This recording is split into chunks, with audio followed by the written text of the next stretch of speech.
வணக்கம். நான் TR Karthik Madhavan. TRK astro சேனல்லேருந்து நான் பேசுகிறேன். இந்த வீடியோவில் நம்ம என்ன பார்க்க போகிறோம் பார்த்தீங்கன்னா, ஜனவரி மாதம் 2026வது வருஷம் துலாம் ராசிக்காரர்களுக்கான பலன் எப்படி இருக்குது அப்படிங்கிறது தான் நம்ம பார்க்க போகிறோம்.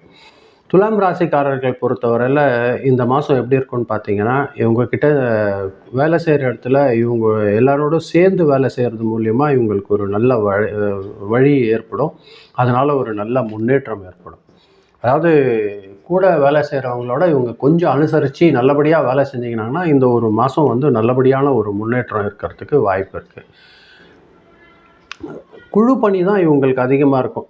பார்ட்னர்ஷிப்போடு வேலை செய்கிறது இந்த மாதம் கொஞ்சம் அதிகமாக இருக்கும். மேலதிகாரிக்கு கூட பார்த்தீங்கன்னா கருத்து வேறுபாடு ஏதாவது ஆர்கியூமெண்ட்ஸ்லாம் வந்ததுன்னா நீங்கள் கொஞ்சம் அமைதியாக இருந்துருங்க. துலா ராசிக்காரர்கள் அமைதியாக இருந்தீங்கன்னா தான் ஆர்கியூமெண்ட் எதுவும் வச்சுக்காதீங்க. அது உங்களுக்கு நல்ல முன்னேற்றத்தை ஏற்படுத்துறதுக்கு வாய்ப்பு இருக்கும். இல்லைன்னா சின்ன சின்ன மனக்கருத்து வேறுபாடுகள் வரத்துக்கு வாய்ப்பாயிடும். அது பண்ணாதீங்க. நல்லது என்னென்னா, ஒரு நியாயமான ஒரு சமநிலையான ஒரு முடிவு எடுத்தீங்கன்னா இந்த மாதம் நீங்கள் நல்லபடியாக உங்களோட இந்த மாதம் கிடைக்கிறதுக்கு ஒரு நல்ல வாய்ப்பு ஏற்படும். எதையும் டக்கு டக்குன்னு முடிவெடுக்காதீங்க. கொஞ்சம் யோசனை பண்ணி நிதானமான ஒரு முடிவு எடுக்கிறதுக்கு பண்ணுங்கள். அதை ரொம்ப ஜாக்கிரதையாக கவனிச்சுக்கோங்க. பொருளாதாரம் பொறுத்த வரைக்கும் சீராக இருக்கும். உங்களோட இன்கம் வர்றதெல்லாம் பார்த்தீங்கன்னா பிஸ்னஸில் ஆகட்டும், உங்களோட வேலை செய்கிற ஆகட்டும், உங்களுக்கு வர வேண்டிய பணம் தானாக வந்துடும். அது ஆடம்பரத்துக்காகவோ இல்லை அலங்கார செலவுக்காகவோ அந்த வேலை அதிகமாக உங்களுக்கு செலவழிக்கிறதுக்கு வாய்ப்பு ஏற்படும். அது மட்டும் ஜாக்கிரதையாக இருந்துக்கோங்க. பார்ட்னர்ஷிப் பிஸ்னஸ் பண்ணுறவங்களுக்கு நல்ல ஒரு பணம் வரத்துக்கு வாய்ப்பு இருக்குது. கணக்கு மட்டும் ஜாக்கிரதையாக வச்சுக்கோங்க. அது குழப்பம் இல்லாமல் அது பார்த்துக்கோங்க. அக்கௌண்ட்ஸ் புக்கெலாம் மட்டும். குடும்பத்தில் ஒரு நல்ல அமைதி இருக்கும். உங்களோட வாழ்க்கை துணை கூட பார்த்தீங்கன்னா ஹஸ்பண்ட் அண்ட் ஒய்ஃப் கிட்ட ஒரு நல்ல அண்டர்ஸ்டாண்டிங் இருக்கும். அது உங்களுக்கு ஒரு முன்னேற்றத்தை ஏற்படுத்தி தரும். பெண் உறவினர்கள் மூலம் ஒரு நல்ல நன்மைகள் கிடைக்கிறதுக்கு வாய்ப்பு இருக்குது. திருமணம் ஆகணுங்களுக்கு பார்த்தீங்கன்னா ஒரு ஹஸ்பண்ட் அண்ட் ஒய்ஃப்குள்ளே ஒரு நல்ல புரிதல் ஒத்துழைப்பு இருந்ததுன்னா இந்த மாதம் கொஞ்சம் உங்களுக்கு முன்னேற்றத்திற்கு அது கொஞ்சம் வலு சேர்க்கறதுக்கு வாய்ப்பு அமையும். திருமணம் ஆகாதவர்களுக்கு பார்த்தீங்கன்னா ஒரு நல்ல வரன் கிடைக்கிறதுக்கான வாய்ப்பு இருக்கும். பேச்சுவார்த்தை மூலயமா அது நல்ல முடிவு ஏற்படலாம். ஆரோக்கியம் பொறுத்த வரைக்கும் உங்களோட சிறுநீரகம், சர்க்கரை, தோல் சம்மந்தமான விஷயங்களில் கொஞ்சம் கவனமாக இருக்கணும்.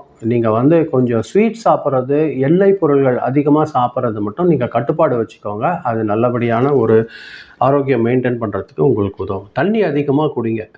அதே மாதிரி வாக்கிங் ப்ராக்டிஸ் பண்ணுங்கள் டெய்லி. அது கொஞ்சம் கண்டிப்பாக ஒதுக்கி பண்ணுங்கள். உங்களுக்கு ஜனவரி மாதம் சிறப்பாக இருக்கிறதுக்கு வாய்ப்பு ஏற்படுத்தி தரும் துலாம் ராசிக்காரர்கள் பொறுத்தவரையில். சுக்கிரனோட ஆதிக்கம் இந்த மாதம் இருக்கிறதுனால வெள்ளிக்கிழமையானால் நீங்கள் மகாலட்சுமி வழிபாடு செய்யுங்க. வெள்ளை கலர் பூ, அதாவது மல்லிகைப்பூ போல் வெள்ளை பூக்களை வச்சு நீங்கள் மகாலட்சுமிக்கு அர்ச்சனை பண்ணிங்கன்னா இந்த மாதம் மனசில் அமைதி ஏற்படுறதுக்கு நல்ல வாய்ப்பு இருக்குது. பொதுவாக தொழில் பார்த்திங்கன்னா ஒரு நல்ல ஒரு முன்னேற்றம் இருக்கும். பண வரவு கொஞ்சம் நல்லபடியாக இருக்கும். டக்குன்னு அதிகமான லாபங்களை விட சராசரியான வருமானம் அதில் தடை இல்லாமல் வர்றதுக்கு வாய்ப்பு இருக்குது. குடும்பத்தில் ரொம்ப நல்ல ஆதரவு கிடைக்கும். ஆரோக்கியமில் மட்டும் கொஞ்சம் கேர்ஃபுல் வச்சுக்கோங்க. வாக்கிங் ப்ராக்டிஸ் எல்லாம் வச்சுட்டிங்கன்னா கொஞ்சம் நல்லபடியாக இருக்கும்.